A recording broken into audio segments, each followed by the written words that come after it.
ಸ್ನೇಹಿತರೆ, ಎಲ್ಲರಿಗೂ ನಮಸ್ಕಾರ. ದ ಕೀ ಫಾರ್ ಸಕ್ಸಸ್ ಚಾನಲ್ಗೆ ತಮ್ಮೆಲ್ಲರಿಗೂ ಸ್ವಾಗತ. ಸ್ನೇಹಿತರೆ, ಈ ಒಂದು ವಿಡಿಯೋದಲ್ಲಿ ಗ್ರಾಮ ಆಡಳಿತ ಅಧಿಕಾರಿ ಹುದ್ದೆಯ ಆಯ್ಕೆ ಪಟ್ಟಿಯ ಮುಂದಿನ ಎಲ್ಲ ಹಂತಗಳನ್ನು ನಾನು ಈ ವಿಡಿಯೋದಲ್ಲಿ ತಮಗೆ ತಿಳಿಸ್ಕೊಡ್ತೇನೆ. ಮುಖ್ಯವಾಗಿ ಆ ಆಯ್ಕೆ ಪಟ್ಟಿಯನ್ನು ಪ್ರಕಟ ಮಾಡೋದು ಯಾರು? KEA ಮಾಡೋದಿಲ್ಲ. ಹಾಗಾದರೆ ಮತ್ತೆ ಯಾರು ಆ ಆಯ್ಕೆ ಪಟ್ಟಿಯನ್ನು ಪ್ರಕಟ ಮಾಡ್ತಾರೆ? ಜೊತೆಗೆ ಆಯ್ಕೆ ಪಟ್ಟಿಯನ್ನು ಯಾವ ಒಂದು ವೆಬ್ಸೈಟ್ನಲ್ಲಿ ಪ್ರಕಟ ಮಾಡ್ತಾರೆ, ನಾವು ಅದನ್ನು ಯಾವ ರೀತಿ ಚೆಕ್ ಮಾಡಬೇಕು? ಇನ್ನೊಂದು ಮುಖ್ಯವಾದ ಪ್ರಶ್ನೆ, KEA ಇತ್ತೀಚೆಗೆ ಪ್ರಕಟ ಮಾಡಿದಂತಹ ಅಂತಿಮ ಅಂಕಪಟ್ಟಿಯಲ್ಲಿ ಕೆಲವರ ಹೆಸರುಗಳು ಇಲ್ಲ. ಮೋರ್ ದ್ಯಾನ್ 80% ಅಭ್ಯರ್ಥಿಗಳ ಹೆಸರು ಆ ಒಂದು ಅಂಕಪಟ್ಟಿಯಲ್ಲಿ ಇಲ್ಲ. ಸೊ ಅದು ಯಾಕೆ? ಈ ಎಲ್ಲ ಪ್ರಶ್ನೆಗಳಿಗೆ ಉತ್ತರವನ್ನು ಈ ವಿಡಿಯೋದಲ್ಲಿ ನೀಡ್ತಕ್ಕಂಥ ಪ್ರಯತ್ನ ಮಾಡ್ತೇನೆ ಸ್ನೇಹಿತರೆ. ಸೊ ವಿಡಿಯೋ ಆರಂಭ ಮಾಡೋದಕ್ಕಿಂತ ಮುಂಚೆ ತಾವುಗಳು ಇನ್ನೂ ಯಾರಾದರೂ ನಮ್ಮ ಚಾನಲ್ಗೆ ಸಬ್ಸ್ಕ್ರೈಬ್ ಆಗಿಲ್ಲ ಅಂತಂದರೆ ದಯವಿಟ್ಟು ಈ ಕೂಡಲೇ ಸಬ್ಸ್ಕ್ರೈಬ್ ಆಗಿ ಅಂತ ಕೇಳ್ತಾ ವಿಡಿಯೋನ ಶುರು ಮಾಡ್ತಾಯಿದ್ದೀನಿ ಸ್ನೇಹಿತರೆ. ಕೊನೆವರೆಗೂ ತಪ್ಪದೇ ನೋಡಿ. ಸ್ನೇಹಿತರೆ, ಮೊದಲನೇದಾಗಿ ತುಂಬ ಜನ ಕೇಳ್ತಕ್ಕಂಥ ಪ್ರಶ್ನೆ, VAO ಅಂತಿಮ ಅಂಕಪಟ್ಟಿಯಲ್ಲಿ ಎಲ್ಲ ಅಭ್ಯರ್ಥಿಗಳ ಹೆಸರು ಯಾಕೆ ಇಲ್ಲ ಅಂತಕ್ಕಂಥದ್ದು. ಸೊ ಈ ಮುಂಚೆ ಪ್ರಕಟ ಮಾಡಿದಂತಹ ತಾತ್ಕಾಲಿಕ ಅಂಕಪಟ್ಟಿಯಲ್ಲಿ ಪರೀಕ್ಷೆ ಬರೆದಂಥ ಎಲ್ಲ ಅಭ್ಯರ್ಥಿಗಳ ಹೆಸರು ಮತ್ತು ಅವರ ಅಂಕ ಅದರಲ್ಲಿ ಪ್ರಕಟ ಆಗಿತ್ತು. ಎರಡನೇದಾಗಿ ಬಿಟ್ಟಂತಹ ಅಂತಿಮ ಅಂಕಪಟ್ಟಿಯಲ್ಲಿ ಕೆಲವೊಬ್ಬರ ಹೆಸರುಗಳು ಇಲ್ಲ.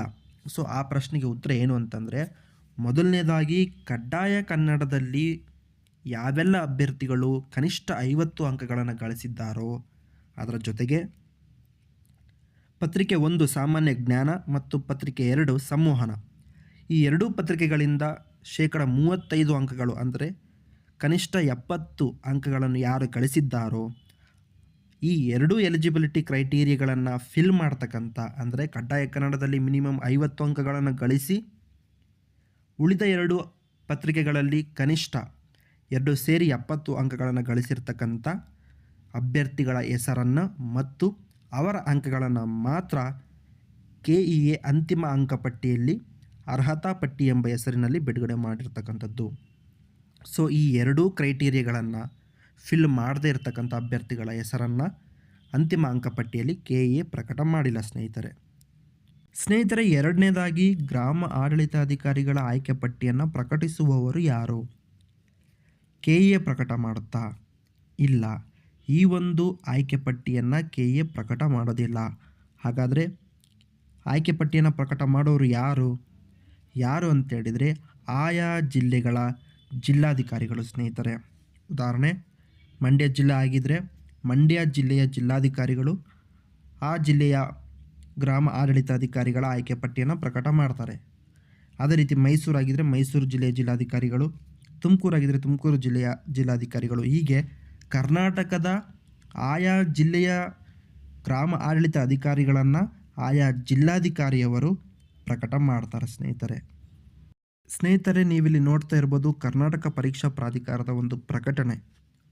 ಸೊ ಈ ಒಂದು ಪ್ರಕಟಣೆಯಲ್ಲಿ KEA ಏನು ಹೇಳಿದೆ ಅಂತಂದರೆ, ಅಂತಿಮ ಆಯ್ಕೆ ಪಟ್ಟಿಯಲ್ಲಿ ಹೆಸರು ಬಂದಂತಹ ಅಭ್ಯರ್ಥಿಗಳಿಗೆ ಒಂದು ಸೂಚನೆ.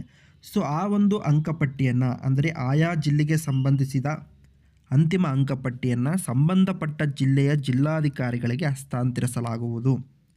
ಸಂಬಂಧಪಟ್ಟ ಜಿಲ್ಲಾಧಿಕಾರಿಯವರು ನಿಯಮಾನುಸಾರ ಆಯ್ಕೆ ಪಟ್ಟಿ ಪ್ರಕಟಿಸಲು ಕ್ರಮ ವಹಿಸುವರು. ಅಂದರೆ KEA ಅಂತಿಮ ಅಂಕಪಟ್ಟಿಯನ್ನು, ಆಯಾ ಜಿಲ್ಲೆಯ ಜಿಲ್ಲಾವಾರು ಅಂತಿಮ ಅಂಕಪಟ್ಟಿಯನ್ನು ಆಯಾ ಜಿಲ್ಲೆಯ ಜಿಲ್ಲಾಧಿಕಾರಿಗಳಿಗೆ ಹಸ್ತಾಂತರ ಮಾಡುತ್ತದೆ.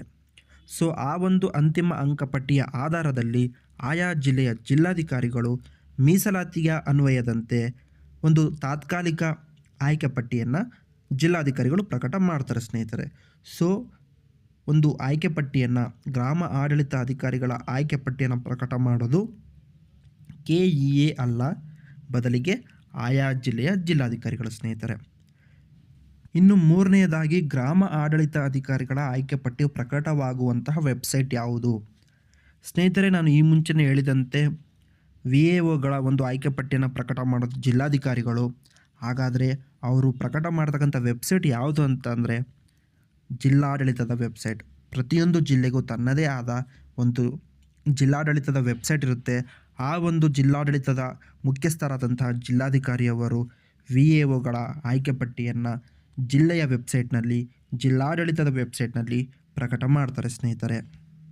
ಪ್ರತಿಯೊಂದು ಜಿಲ್ಲೆಯ ಜಿಲ್ಲಾಧಿಕಾರಿಗಳು ತಮ್ಮ ಗ್ರಾಮ ಆಡಳಿತ ಅಧಿಕಾರಿಗಳ ಒಂದು ತಾತ್ಕಾಲಿಕ ಆಯ್ಕೆ ಪಟ್ಟಿಯನ್ನು, ನಂತರ ಅಂತಿಮ ಆಯ್ಕೆ ಪಟ್ಟಿಯನ್ನು ತಮ್ಮ ಜಿಲ್ಲಾಡಳಿತದ ವೆಬ್ಸೈಟ್ನಲ್ಲಿ ಪ್ರಕಟ ಮಾಡ್ತಾರೆ ಸ್ನೇಹಿತರೆ.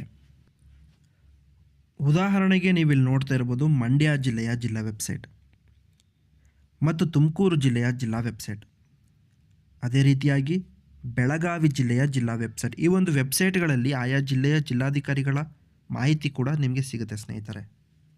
ಕಲಬುರಗಿ ಜಿಲ್ಲೆಯ ಜಿಲ್ಲಾ ವೆಬ್ಸೈಟ್ ಮತ್ತು ಮೈಸೂರು ಜಿಲ್ಲೆಯ ಜಿಲ್ಲಾ ವೆಬ್ಸೈಟ್.